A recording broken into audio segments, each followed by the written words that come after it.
So, welcome to our revision tutorial looking at the structure of the heart. Now, in this tutorial, we're just going to focus on a couple of key questions. We're going to look at the structure of the heart and hopefully be able to describe the route that blood flows through the heart. Now, we're looking to try and make sure that we can name the four chambers of the heart, the differences between arteries and veins, the blood vessels that connect to the heart, and what route that blood takes through the heart, including where the blood is oxygenated and deoxygenated. So, what we've got on the screen now is a basic structure looking at the heart with its four chambers. Now, if we're looking to name important parts of the heart, we're looking to name the top chambers. These are called atrium. Now, you might also see the term atria, which is the plural, referring to both chambers and not just a single chamber, which is atrium. Now, the bottom two chambers are called the ventricles.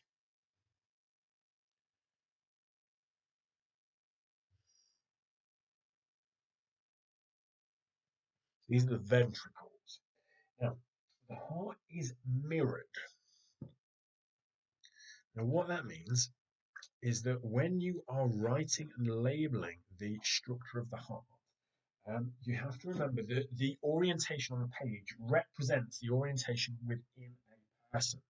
So, if this was your heart, you would be looking down at it from the top, and we'd label this as the right atrium and the right ventricle.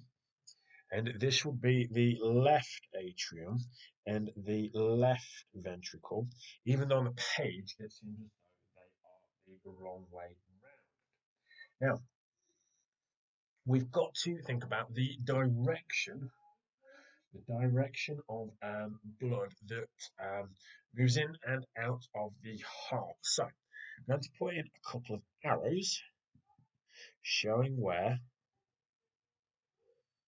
blood enters the heart. Okay?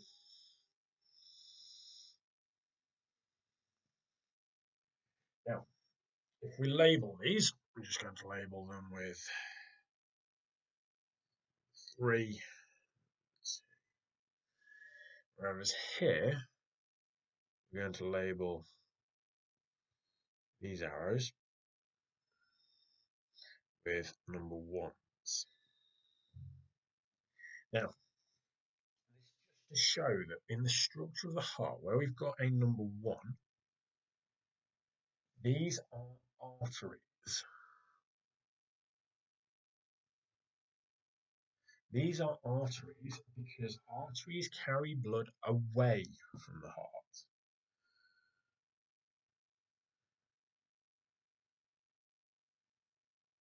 Way to try and remember that is that they both begin with A.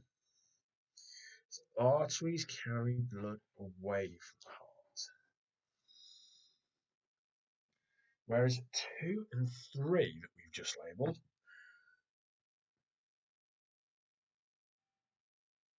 these are veins because these carry blood towards the heart.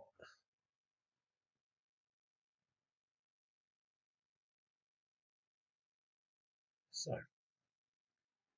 these are our key differences between arteries and veins because they carry blood away from the heart and they carry, when they're an artery, they carry blood towards the heart when they are a vein. We need to be even more precise and be able to label certain parts of the heart in terms of the names of the vessels. Now, there's a key word that's worth bearing in mind when it comes to talking about the heart and the lungs, and that is the term pulmonary. Pulmonary, in other words, means lungs. So, what we have are a couple of important vessels. Now, if we start with this vessel here, so we just put a little star here. Around Now, if we this artery, because it's carrying blood away from the heart, we refer to this artery as the pulmonary artery. The reason being, pulmonary artery is it's carrying blood away from the heart to the lungs. As it's carrying blood away from the heart to the lungs, we call it the pulmonary artery. Blood from the heart to the lungs. Carrying blood from the heart to the lungs.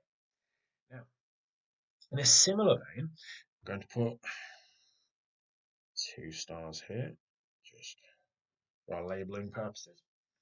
Now, this blood vessel we refer to as the pulmonary vein, because it is carrying blood from the lungs to the heart.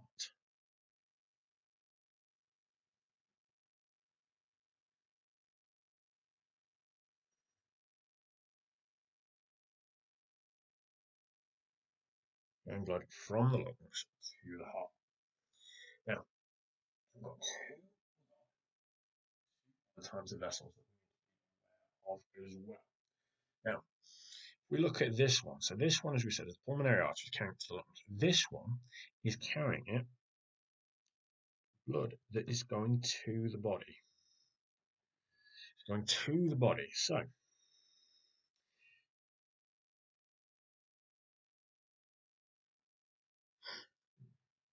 the name of this blood vessel is the aorta.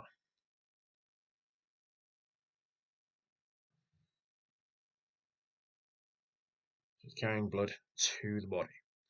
And then the last 2, where we have 2 vessels coming into the right atrium. These are referred to, 2 vessels come from the same place. These are referred to the inferior and superior vena cava. So they carry blood from the body to the heart.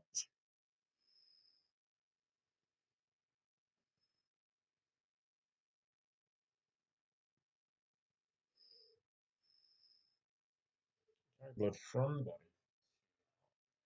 Now, the final thing to bear in mind about the heart and the blood is at what point do we have deoxygenated blood moving around the body. So what we're going to do is we're just going to label that with an O and a D. So whether the blood is oxygenated or deoxygenated. And what we mean by deoxygenated is that it doesn't carry oxygen. So the first thing to bear in mind is that when blood is coming back from the body to the heart, it has been used, and the substance within it has been used. So oxygen has been used by the cells and it's traveled by for respiration. So when blood enters right atrium, it's deoxygenated. And it moves into the right ventricle, still deoxygenated, and then it's pumped back up, as we've said, through the pulmonary artery as deoxygenated blood to get to the lungs, where if you look at the revision tutorial on the lungs and the alveoli, it is reoxygenated and oxygen is added to it. So once oxygen has been added to the blood in the lungs, it then returns via the pulmonary vein to the left atrium, where it's oxygenated, and it moves into the left ventricle, where it's obviously still oxygenated, and then it's pumped out of the body, out of the heart, even to the body, full of oxygen, so that it can be used. The oxygen within it can be used by the cells for respiration. Now, last thing to bear in mind is that if you look at the structure of the wall of the left ventricle is thicker and muscular. It's made of more muscle. And the reason being for that is because it has to pump blood to the body, which is a further distance. Because it's a further distance, it needs to be pumped at a higher pressure so that it can make it all around the body. And in order for it to be pumped at higher pressure, the left ventricle wall therefore needs to be thicker and made of more muscular tissue in order to contract with a greater pressure to obviously force blood further distance around the body. Good. So we've got our overarching view of the structure of the heart, looking at the names of the chambers, where blood is oxygenated and deoxygenated, and the names of the different blood vessels that move into the heart and out of the heart. Now, we've obviously spoken about arteries and veins. We need to know a little bit more about the structure of them. So what we've got here are two brief cross sections of an artery and a vein. Now, there are different unique features that we need to ensure that we understand. So, first thing to bear in mind about an artery is that it contains a thick layer of muscle.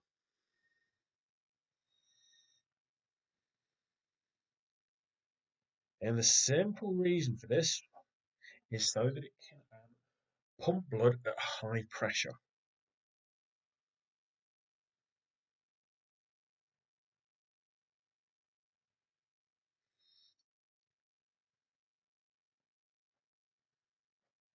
As a result of that, it has a small area through which blood can actually be forced around the body. So we say it has a narrow, and this gap through which blood moves is called a lumen. Now, in order to allow for that contraction, that movement of blood through the artery, and the vein also has this. Around the edge, we have the elasticated layer, and this is simply so that the artery, when it sort of contracts and moves, can recoil back into shape.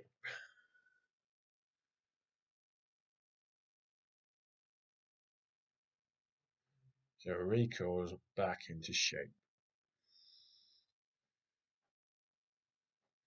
Good. Or features even, is that obviously it has a thinner layer of muscle because it pumps blood at a lower blood pressure.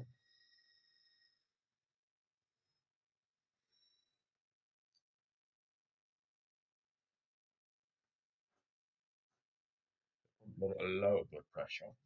And as well as that, obviously, compared to the artery, it has a wider lumen or wider space through which blood can move. But additionally, it also has valves. And the reason why veins have valves is that they stop the backflow of blood. Because the blood needs to get back to the heart and the lungs to be reoxygenated. We don't want it flowing the wrong way.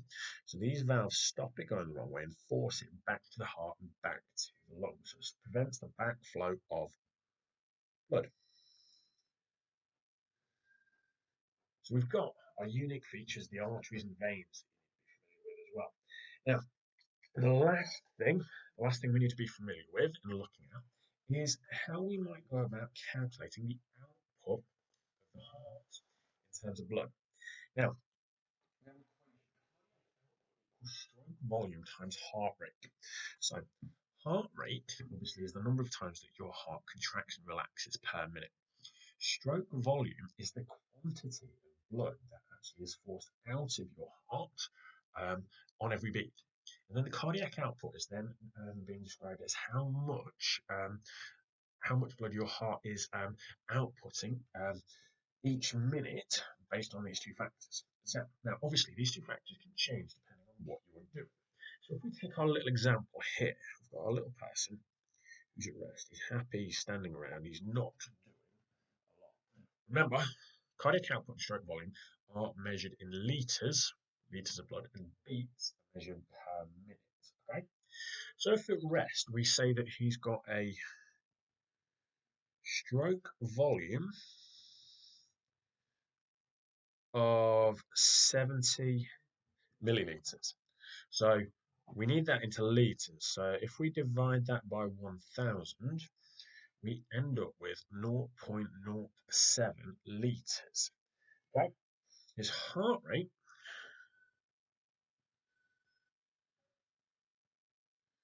is 60 beats per minute.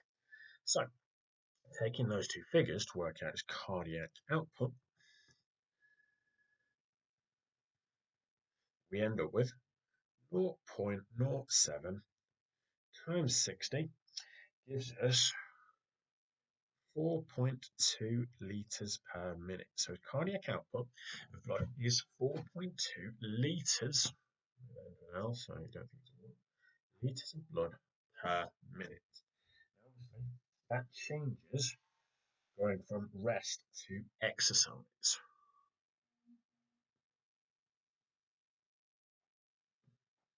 Because when you're exercising, obviously, you need to carry out more respiration to generate energy,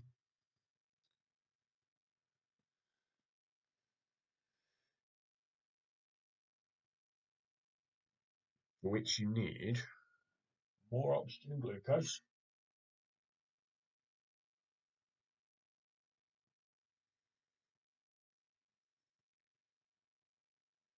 Now, in order for that to happen, cells need an increase in blood supply.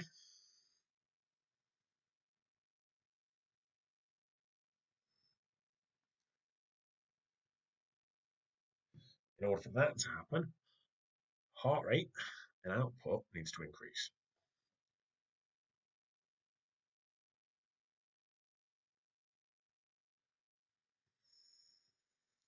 Heart rate and output needs to increase.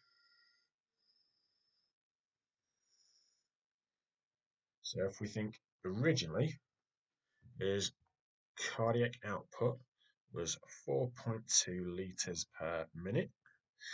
If we look at it now and we look at his stroke volume, so stroke volume isn't changing, still 70 milliliters, so 0.07 litres, but his heart rate, instead of being 60 beats per minute, is now 85 beats per minute.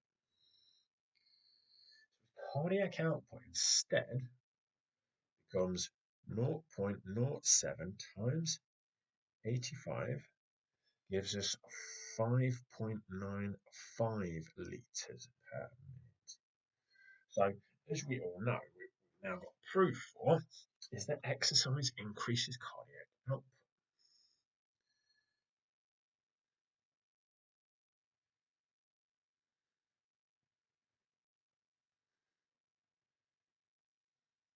So,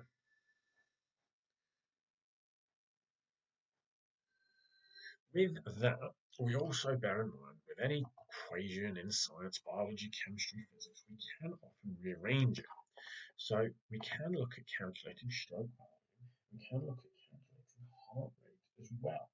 So if we take a separate example, and if we look at how we might rearrange it. So if we take our example of,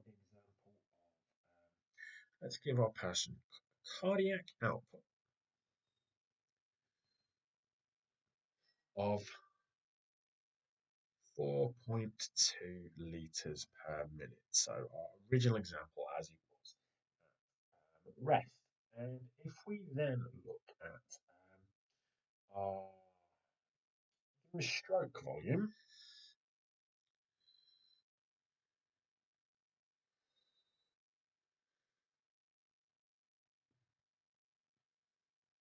of 0.065